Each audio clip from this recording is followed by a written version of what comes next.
আসসালামু আলাইকুম। ওই যে আমার মামা আসতেছে, মামা ব্যাগটা একসাথে গাড়ি টান দেবো। রাতে ঘুম গেছি কদমতলি, 11-2 রওনা দেবো।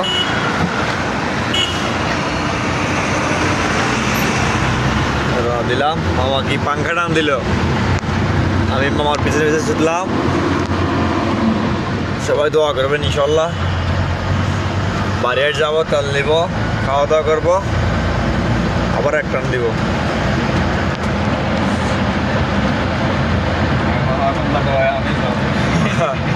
বাবা যে পাখাটা নিচে মামার তো শেষ, আর একে ফোনে দেখা গেছে মামার।